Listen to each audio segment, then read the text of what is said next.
الحمدللہ وکفا وسلام علی عبادہ الذین اصطفیٰ۔ سامعین، آج ہم آپ کے سامنے انتہائی حیران کن ویڈیو لائے ہیں۔ یقیناً آپ اس ویڈیو کو دیکھ کر حیران ہوں گے۔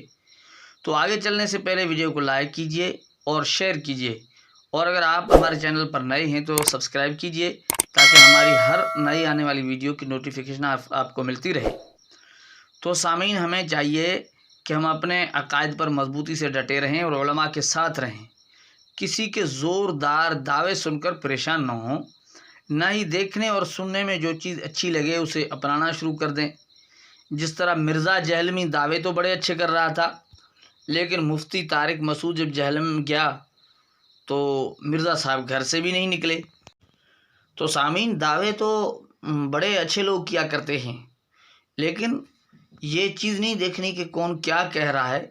علماء سے پوچھنا ہے، علماء پر اعتماد رکھنا ہے اور اپنے علماء کے ساتھ حسن ظن رکھنا ہے۔ لیکن ایک یہ جناب ہیں جن کے متعلق اس ویڈیو میں ہم جانیں گے، جو حیران کن باتیں ہیں اس حضرت نے کی ہیں، وہ ہم سنیں گے۔ تو آئیے سنیں ذرا یہ جناب کیا کہتے ہیں۔ پر حدیث کے رد کیو ویو، چھو رد کیو ویو؟ اگ میں ذکر کرے چکا ہے رائے جے بنیاد تے، قیاس جے بنیاد تے۔ قیاس کیڑو کیو ویو؟ تو بابا خطیب قرآن پڑھے پیو،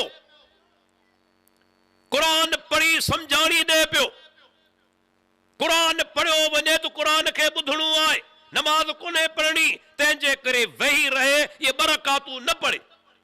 تو سامعین، یہ کتنی حیران کن بات ہے کہ یہ جناب علماء احناف پر ایک الزام لگا رہے ہیں کہ علماء احناف حدیث کا رد کر رہے ہیں۔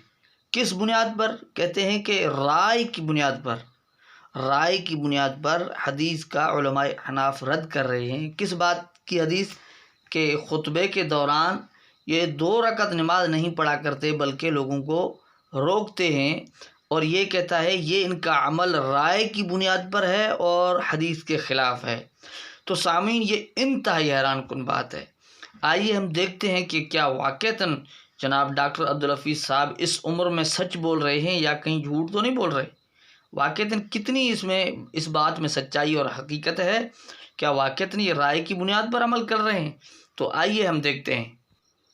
تو سامعین، یہ آپ کے سامنے بخاری شریف کی روایت ہے جو آپ دیکھ رہے ہیں، کہ جس میں ہے کہ جو شخص جمعہ کے دن غسل کرے اور خوب صفائی کرے، تیل لگائے اور گھر میں خوشبو ہو تو وہ لگائے، پھر جمعہ کے لیے نکلے تو 2 آدمیوں کے درمیان نہ بیٹھے، پھر جتنی نماز اس کے لیے مقدر ہے پڑھے، پھر جب امام خطبہ شروع کرے تو خاموش رہے، تو ایسے شخص کے اس جمعہ سے دوسرے جمعہ تک کے تمام گناہ معاف ہو جاتے ہیں۔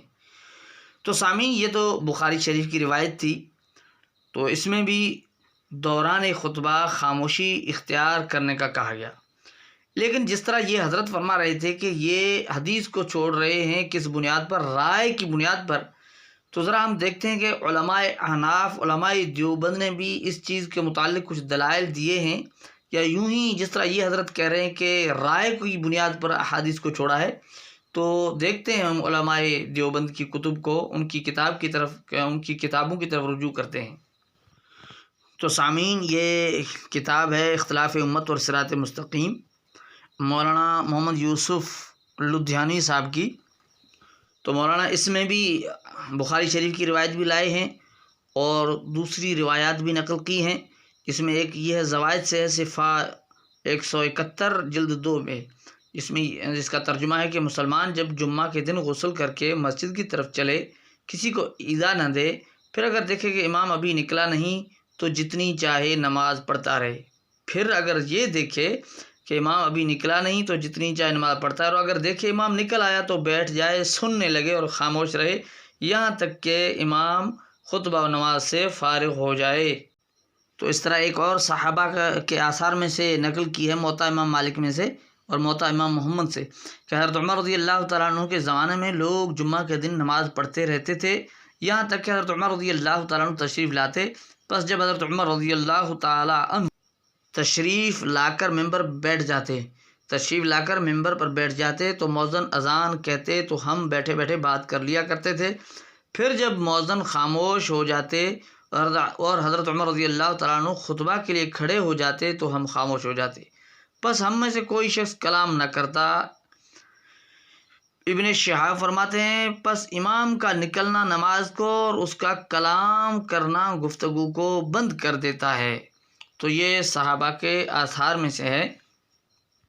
اس کے علاوہ بھی مولانا محمد یوسف الجانی صاحب نے اسی کتاب صراط مستقیم اختلاف امت اور صراط مستقیم کے اندر دوسری روایت نقل کی ہیں جس میں خطبہ کے دوران کلام کرنے کی، نماز پڑھنے کی اجازت نہیں ہے، جس طرح ابو داؤد شریف سے روایت نقل کی ہے جس میں دوران خطبہ خاموشی اختیار کرنے کو کہا گیا ہے، اور صحیح بخاری سے پہلے بتا چکے، اور مجمع زوائد کی روایت نقل کی ہے جس میں دوران خطبہ خاموش رہنے کا حکم ہے، خاموش رہنے کو کہا گیا ہے۔ اس طرح صحابہ کے آثر نقل کیے، موطا امام مالک سے، موطا امام محمد سے، اور حضرت عمر رضی اللہ تعالی عنہ کا یعنی عمل نقل کیا گیا مصنف ابن ابی شیبہ سے۔ تو یہ احادیث نقل کی ہے مولانا نے، تو اس میں مولانا بہت ساری روایتیں لائے ہیں، صحابہ کے آثار ہیں، تابعین کا عمل ہے۔ تو اس میں یہی بات سمجھ میں آتی ہے کہ جب امام خطبہ شروع کر دے تو نماز و کلام کی اجازت نہیں ہے۔ تو اتنی چیزیں ہونے کے باوجود اگر کوئی کہہ دے کہ بھئی یہ رائے کی بنیاد پر یوں کر رہے ہیں تو کتنا عجیب ہے، تو اسے کیا کہا جائے گا کہ جھوٹ ہے؟ تو انتہائی عجیب چیز لگے گی، انتہائی عجیب کہ اتنا بڑا دعویٰ کہ یہ رائے کی بنیاد پر ہو رہا ہے، اور اس کے برعکس وہاں احادیث مبارکہ ہوں، صحابہ کا عمل ہو، تابعین کا عمل ہو، اور حضور صلی اللہ علیہ وسلم سے وہ چیز ثابت ہو، تو انتہائی حیران کن بات ہے۔ تو سامعین ایسے اس قسم کے یعنی دھوکوں سے بچنا چاہیے، جس کا ٹائٹل تو بہت ہی خوبصورت ہو لیکن اس کے پیچھے جو نا وہ ایک بھیانک چہرہ ہو۔ تو اللہ جل جلالہ ہم استقامت نصیب فرمائے۔ وآخر دعوانا الحمدللہ رب العالمین۔